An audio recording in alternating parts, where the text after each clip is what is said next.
Children, today we are going to do the next lesson in our supplementary reader Footprints Without Feet. The lesson is the making of a scientist. That's how is a scientist formed, or what are the qualities required for a scientist. And we are going to learn this through the life of a scientist, Richard Bright, and we'll see how he became a scientist, what led to his scientific interest in science. So at the age of 22, it's quite young, he excited the scientific world with a new theory on how cells work.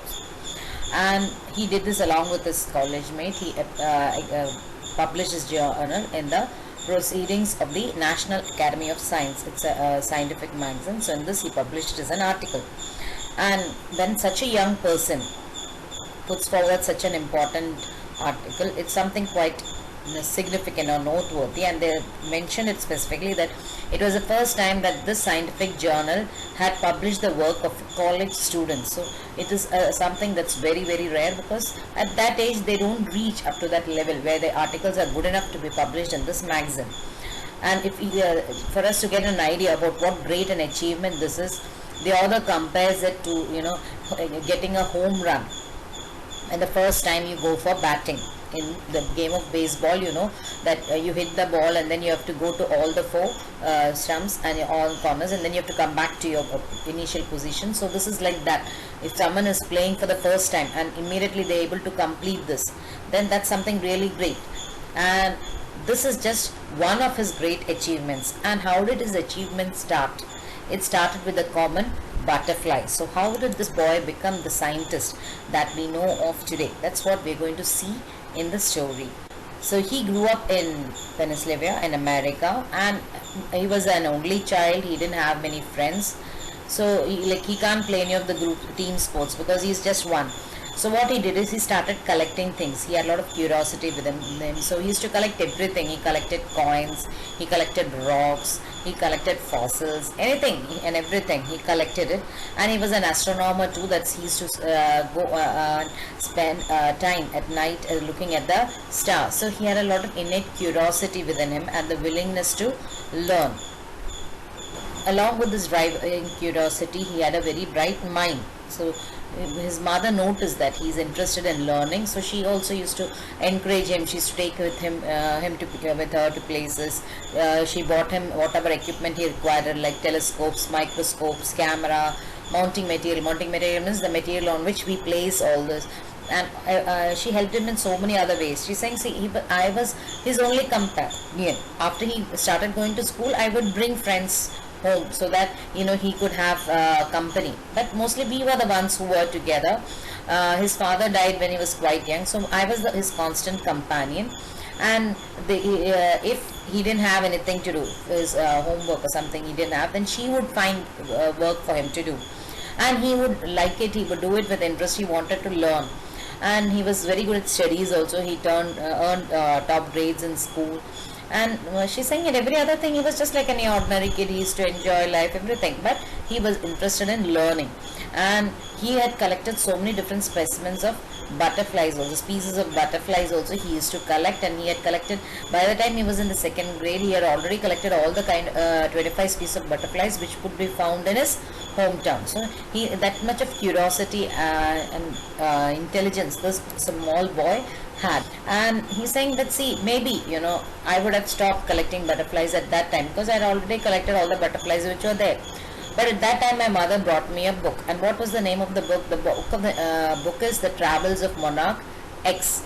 And in this book it is written about how the monarch butterfly migrates, and more is there about its life cycle. So this boy found it very interesting. And at the end of the book there was a request by Dr. Frederick Acquit of the University of Toronto. He had asked children to tag butterflies. So if you tag butterflies, and then if you go somewhere, they go somewhere, then you get it back. So you can know how they are moving, what is happening. You can find out more about them. And if you, after tagging the butterflies, you can get them back, so then you can understand how it is moving, where it is going, what it is, and such information should be sent to him. So you can see in this there's a picture of a butterfly with a tag on its wing. So this is how you tag butterflies. So at the butterfly collecting season in that place lasts about 6 weeks. and so he decided that he is going to you can't get many butterflies, so he decided to raise butterflies. And in this way he started raising butterflies at home. After raising the butterflies, when they are big enough to go out, he would tag the wings, and then he would let them go. So for many years, he used to have lot of butterflies in different stages of their development inside his house, in his basement. After some time he started losing interest in tagging butterflies. Now why was it so? He's saying that, see, I sent out so many butterflies, I tagged so many butterflies and sent them out, but I got just 2 butterflies, and that too not far from where I live. Then he lost interest slowly in this, but after this he started going to real science, and that was when he went for a science fair. Because he's so intelligent, because he's so hardworking, naturally he has the will to succeed. And when he went there, he did not succeed, so he felt bad and he did not give up. He decided to find out why is it that he couldn't get a prize.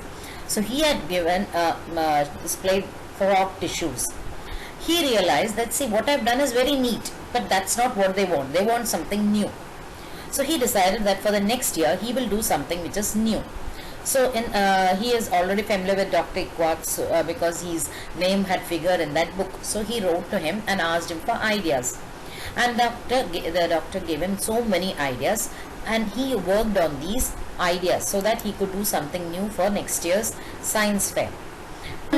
Thought, see, already he is doing research on monarch butterflies, familiar with monarch butterflies. So he thought he will try to find out why they have a viral disease which usually kills off so many of their caterpillars.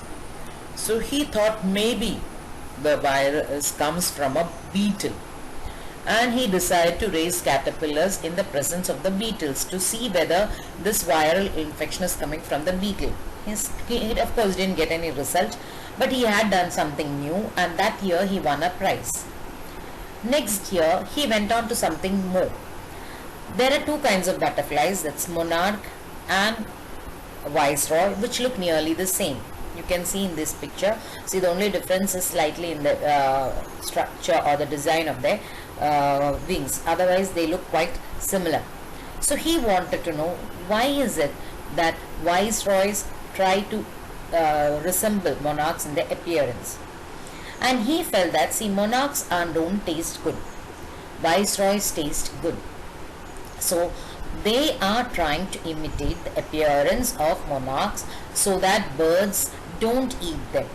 And this was the project that he did, and this got first position in the zoology division, and it was 3rd overall in the county science fair. So here again you that further research again is going on using this monarch butterfly itself, which he had started when he was a child. Next he looked at their pupa, and on the pupa there are 12 gold spots. So this many people have seen over the years. All of them thought it is just for ornamental purposes, it just adds to the beauty of the pupa, but he didn't believe it because Dr. Icquard didn't believe it. So they started to find out why this is so, and he did research, and he found that these spots actually producing a hormone which is required, which is essential for the butterfly's full development. And this time he got first place in the county fair itself, and he also was qualified to enter into the International Science and Engineering Fair. So it was a great achievement for him, and there also he won a position. And not only did he win a position, but he got a chance to work at a laboratory of the Walter Reed Army Institute of Research. So he's doing better and better, and he continued experiments on this monarch pupa, and next year he won first place at the International Science Fair. So you can see he's going up in a graded manner. First he didn't get any prize, then he worked hard, he got 3rd prize, then he worked hard, then he got first prize, then he went on to the international fair, there he got 3rd position, then there he got first position. So in this way, and when he got first position, again he is getting a chance to work in the institute. So he is getting more and more of an exposure. Then he started growing cells from the monarch's wing in a culture, and he showed that these cells, they can divide and they can develop into normal butterfly wing scales only if they are given this hormone. And now he again won the first place in the international fair.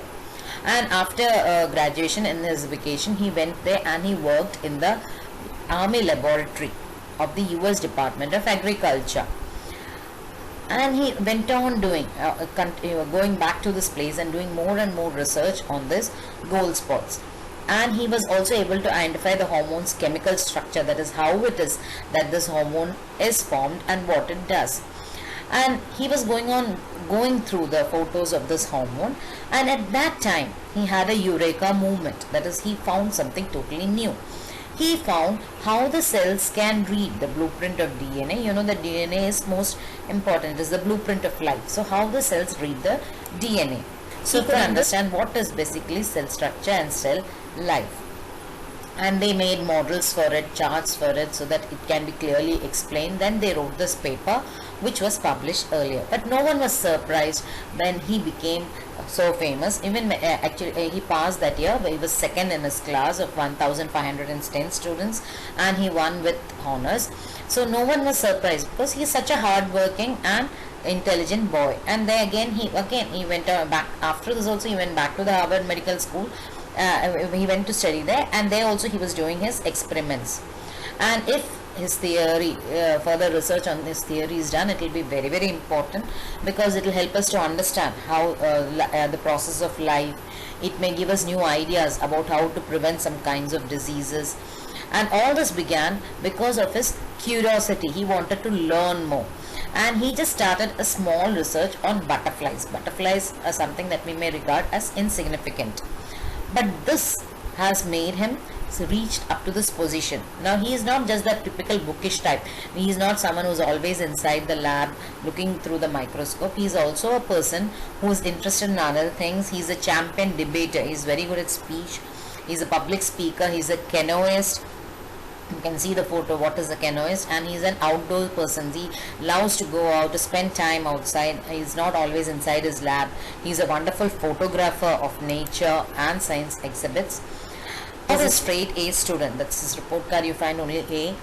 And because he was so good at learning, he could use his energy for other things. So he used to go for debating. And his teacher, his social science teacher, liked him very much.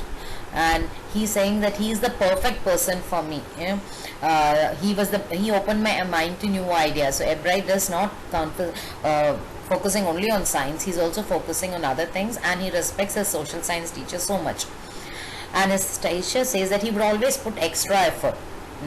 He would spend 3 to 4 hours at night doing research on debate, along with his research on butterflies. So he was not just focusing on one field, but on many other fields. And one more thing about him is he is competitive. Competitive, not that he wants to put down someone else and win, but he wants to win because he is good. And he is not interested just so that he should get a prize or anything. He is interested because in winning, because he wants to do the best he can. So this is why he is the best. So here, from if we look at this person's life history, we can understand what are the important ingredients we have to add in order to make up a scientist. What are they? You need to have a first-rate mind. You need to have curiosity, the desire to learn. You need to have the will to win. And if you have all these things, then you can surely become a scientist. It was just a book, The Travels of Monarch X, that led him to become such a great scientist. So we should all learn how to be greater, or how to do better in life through the life of this person. Here we have some question answers. Please pause here and note down these question answers in your classwork. There's an extract question. Please copy this in your classwork. This is your homework for you.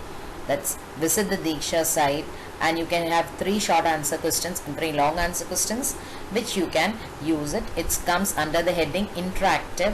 When you that's on the side, you first you have to click on this. You can use this link, or you can go to class 10 supplementary reader. There you have all the lessons. So you have to click on this lesson. When this particular lesson comes, you should take the heading interactive, and you will get the question answers. Apart from that, you have to frame an extra question from the lesson for your question bank. Hope you all enjoyed the lesson. Thank you.